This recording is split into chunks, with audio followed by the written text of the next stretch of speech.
Praise the lord. ప్రభునామంలో అందరికీ వందనాలండి.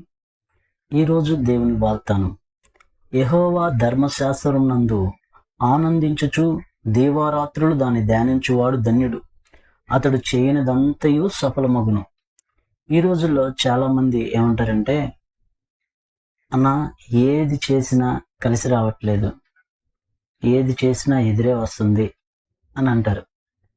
అందుకే దేవుడు ఏం చెప్తున్నాడంటే, యెహోవా ధర్మశాస్త్రం నందు ఆనందించుచు దీవారాత్రులు దాన్ని ధ్యానించువాడు ధన్యుడు. చాలా మంది బైబిల్ చదువుతారు, ధ్యానిస్తారు, కానీ ఆనందించుచు దీవారాత్రులు దాన్ని ధ్యానించరు. ఎప్పుడైతే ఆనందంగా సంతోషంగా నువ్వు యెహోవా ధర్మశాస్త్రాన్ని అనుసరిస్తావో, దాన్ని ధ్యానిస్తావో, అప్పుడు నీవు ధన్యుడు. అప్పుడు నువ్వు ఏది చేసినయో సఫలమగు. ఆత్మ విషయమై దీనులైన వారు ధన్యులు. అంటే ఆత్మ విషయంలో గర్విష్ఠులు ధన్యులని చెప్పాల దేవుడు. ఆత్మ విషయమై దీనులుగా ఉన్నవారు ధన్యులు, పరలోక రాజ్యం వారిది. దుఃఖపడు వారు ధన్యులు, వారు ఓదార్చబడుదురు.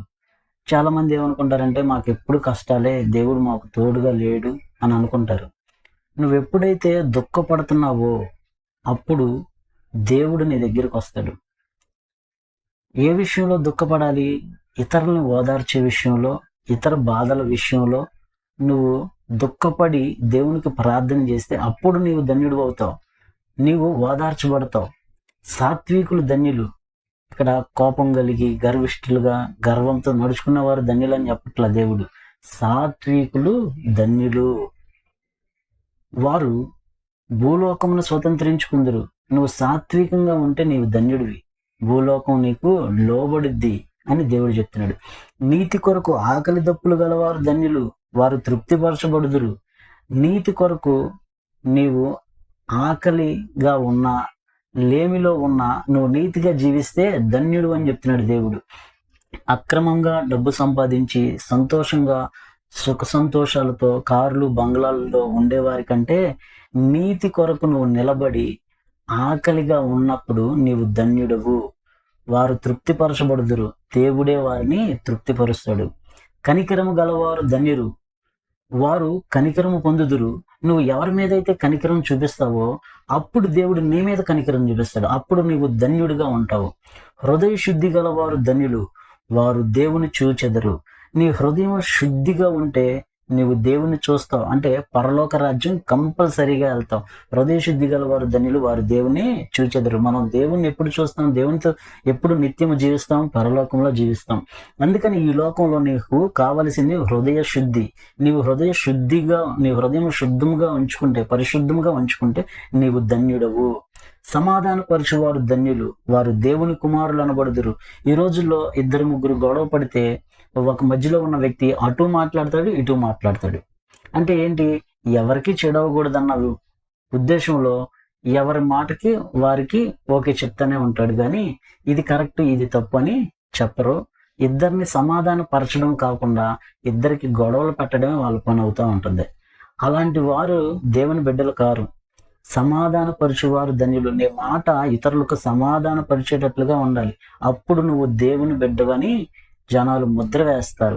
నీతి నిమిత్తమై హింసించబడు వారు ధన్యులు. నువ్వు నీతిగా ఉండి దెబ్బలు తిన్నా నువ్వు ధన్యుడివి. దేవుడు ఏం చెప్తున్నాడు? ఇందు నిమిత్తమే మీరు పిలువబడతారు. మంచి చేసి దెబ్బలు తినిపించుకుంటే ధన్యుడు. నీవు చెడు చేసి దెబ్బలు తింటే నీకేం ఫలం కలుగునో? మంచి చేసి దెబ్బలు తినుటకే మీరు పిలువబడితిరి అని చెప్పాడు దేవుడు. అందుకని నీతి నిమిత్తం హింసించబడు వారు ధన్యులు, పరలోక రాజ్యం వారిది. ఇంకా మరి ముఖ్యంగా, నా నిమిత్తము జనులు మిమ్మల్ని నిందించి హింసించినప్పుడు మీరు ధన్యులు. అబద్ధముగా చెడ్డ మాటలెల్లా పలుకున్నప్పుడు మీరు ధన్యులు. సంతోషించి ఆనందించుడి, పరలోకమందు మీ ఫలము అధికమగును అని చెప్పాడు దేవుడు. అంటే నీ యేసయ్య నిమిత్తం మనం నిలబడినప్పుడు మన మీద చాలా మంది చెడ్డ మాటలే పలుకుతారు, కానీ మంచి మాటలు పలకరు. మన మీద చెడ్డ సాక్ష్యమే చూపించాలనుకుంటారు, కానీ మంచి సాక్ష్యం పలకరనమాట. అలాంటప్పుడు నువ్వు దేవుని ప్రతినిధిగా, దేవుని సేవకుడిగా, దేవుని మీద ఆధారపడిన ఒక మంచి విశ్వాసిగా ఉన్నప్పుడు దేవుని నిమిత్తమే నిన్ను హింసిస్తారు, నిన్ను నిందిస్తారు, నీ మీద అపహాస్యం చేస్తారు. అదే లోకం ఒక రౌడీని గౌరవిస్తుంది, ఒక రాజకీయ నాయకుడిని గౌరవిస్తుంది, ఒక పోలీస్ అధికారిని గౌరవిస్తుంది, కానీ ఒక విశ్వాసిని మాత్రం చిన్న చూపు చూస్తుంది. ఒక దైవ సేవకుడిని మాత్రం లెక్కే చేయరు. ఉదాహరణకి ఒక పాస్టర్ గారు రోడ్డు మీద వెళ్తుంటే, ఒక రౌడీ రోడ్డు మీదకి వెళ్తుంటే ఎవరిని గౌరవిస్తారు? రౌడీనే గౌరవిస్తారు. ఎందుకంటే వాడికి ఎదురు చెప్తే తంతాడు. అదే పాస్టర్ గారికి ఎదురు చెప్తే తన్నడు. అయ్యా అలా నడుచుకోకూడదయ్యా అని దేవుని మాటలు చెప్తాడు కాబట్టి చులకన. ఈ లోకంలో దేవుని బిడ్డలంటే చులకన. దేవుని బిడ్డల్ని హింసిస్తున్నారు ఈ రోజుల్లో, అనేకంగా మనం చూస్తున్నాం. అందుకని దేవుడు ఏం చెప్తున్నాడంటే, నా నిమిత్తం జనులు మిమ్మల్ని నిందించి హింసించినప్పుడు మీరు ధన్యులు. కాబట్టి మీరు సంతోషించండి, ఆనందించండి, పరలోకమందు మీ ఫలము అధికమగునని దేవుడు చెప్తున్నాడు. ఇప్పుడు చెప్దాం, మనం ఎవరు ధన్యులు, ఎవరు దరిద్రులు? దేవుని యందు నమ్మిక ఉంచి, విశ్వాసం ఉంచి, దేవుని నిమిత్తం దేవుని మీద ఆధారపడి జీవించిన వాడే ధన్యుడు. దేవుని మీద విశ్వాసం ఉంచిన వాడే ధన్యుడు.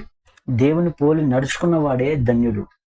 దేవుడు ఈరోజు ఈ ధన్యతలన్నీ మన మీద, మన కుటుంబంలో ఉన్న ప్రతి ఒక్కరి మీద ఈ ధన్యతలన్నీ కుమ్మరించి నెరవేర్చునుగాక. ఆమేన్. Praise the lord. అందరికీ వందనాలు.